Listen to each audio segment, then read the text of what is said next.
ಜನಾರ್ದನ್ ರೆಡ್ಡಿ, ನಾಗೇಂದ್ರ ಮತ್ತು ಸಂತೋಷ್ ಲಾಡ್ ಬಗ್ಗೆ ಕಿಡಿಕಾರಿದ್ದಾರೆ. ಬನ್ನಿ ಏನು ಹೇಳಿದ್ದಾರೆ ನೋಡೋಣ.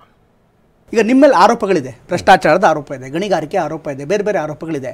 ಅಟ್ ದ ಸೇಮ್ ಟೈಮ್ ಇವತ್ತಿನ ಸರ್ಕಾರದಲ್ಲಿ ಯಾರಿದ್ದಾರೆ, ನಾಗೇಂದ್ರ ಇರ್ಬೋದು ಅಥವಾ ಇನ್ನಿತರ ಬೇರೆ ಬೇರೆ ರಾಜಕೀಯ ನಾಯಕರು ಇರ್ಬೋದು, ಅವರು ಕೂಡ ನಿಮ್ಮ ಥರನೇ ನಿಮ್ಮ ಜೊತೆಗೇ ಆರೋಪವನ್ನು ಹೊತ್ತಂತವ್ರು. ಜೊತೆಯಲ್ಲಿ ಆರೋಪ ಹೊತ್ತಿರೋದಕ್ಕಿಂತ ಕೂಡ ನನ್ನ ಜೊತೆಯಲ್ಲಿ ನನ್ನ ಕೇಸ್ಗಳಲ್ಲಿ ಕೋರ್ಟಿಗೆ ಓಡಾಡ್ತಾ ಇರುವಂಥವ್ರು ಸಂತೋಷ್ ಲಾಡ್ ಅವರು ಇದ್ದಾರೆ.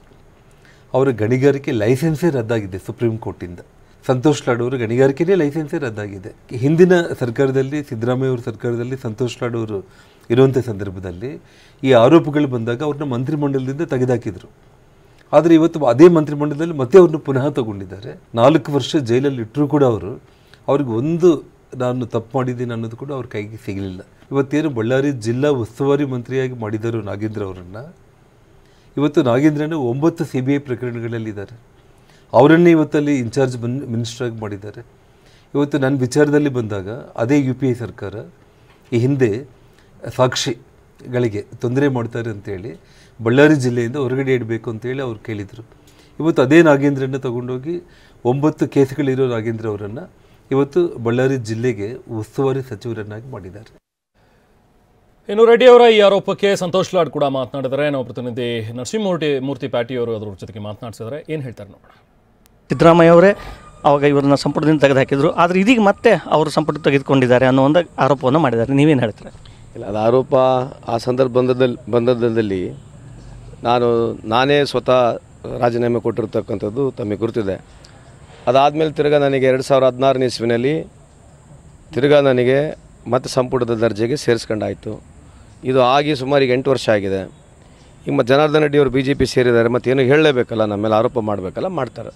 ಅಂದರೆ UPA ಗೌರ್ಮೆಂಟಲ್ಲಿದ್ದಾಗ ನನ್ನನ್ನು ಎಷ್ಟೋ ವರ್ಷಗಟ್ಟಲೆ ಜೈಲಲ್ಲಿ ಇಟ್ಟರು, ಆದರೆ ನನ್ನ ಮೇಲೆ ಒಂದೂ ಕೂಡ ಸಾಬೀತಾಗಿಲ್ಲ ಆರೋಪ. ಆದರೂ ಇವೆಲ್ಲ ರಾಜಕೀಯ ಅನ್ನೋದನ್ನು ಮಾತಾಡ್ತಾ ಇದ್ದಾರೆ, ಅವ್ರಿಗೆ ಹೇಳ್ತಾ ಇದ್ದಾರೆ. ಈಗ ಅವ್ರು ಏನು ಹೇಳ್ತಾರೆ ನೀವು ಅವ್ರನ್ನ ಕೇಳಬೇಕು. ನನ್ನ ವಿಷಯದಲ್ಲಿ ಏನು ಹೇಳಿದ್ದಾರೆ ನಾನು ನಿಮಗೆ ಸಂಪೂರ್ಣವಾಗಿ ಉತ್ತರವನ್ನು ಕೊಟ್ಟಿದ್ದೇನೆ. ಈಗ ಅಬ್ವಿಯಸ್ಲಿ ಈಗ ಪಾರ್ಟಿ ಚೇಂಜ್ ಆದ ತಕ್ಷಣ BJPಗೆ ಹೋದ ತಕ್ಷಣ ಅದರ ಪರ ಮಾತನಾಡ್ತಕ್ಕಂಥದ್ದು ಸಹಜ ಇದೆ.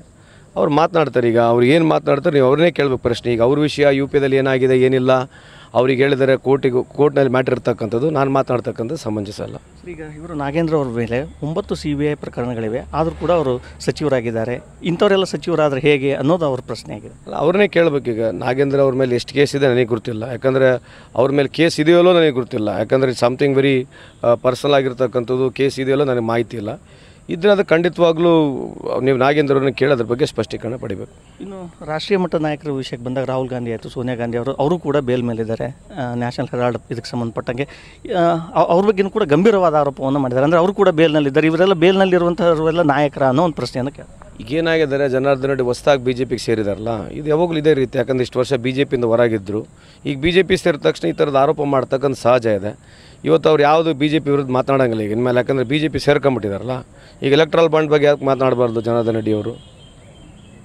ಎಲೆಕ್ಟ್ರಲ್ ಬಾಂಡ್ ಬಗ್ಗೆ ಯಾಕೆ ಮಾತನಾಡಬಾರ್ದು ಜನಾರ್ದನ್ ರೆಡ್ಡಿ ಅವರು? ಸೊ ಈ ಥರದ್ದು ಯಾವುದೇ ಮನುಷ್ಯ ಒಂದು ಸಲ ಪಕ್ಷ ಬಿಟ್ಟು ಇನ್ನೊಂದು ಪಕ್ಷಕ್ಕೆ ಸೇರಿದ ಮೇಲೆ ಅದ್ರ ಮೇಲೆ ಹೋಗೋದು, ಕೇಂದ್ರ ಸರ್ಕಾರದ ಮೇಲೆ ಇರ್ತಕ್ಕ ನಾಯಕರುಗಳ ಮೇಲೆ ಮಾತನಾಡೋದು, ಯಾಕಂದರೆ ಸ್ವಲ್ಪ ಇಂಪ್ರೆಸ್ ಮಾಡಬೇಕಲ್ಲ, ಆ ಥರದ್ದೆಲ್ಲ ಸಹಜ ಇರ್ತದೆ. So I don't want to answer about it ನಾವು.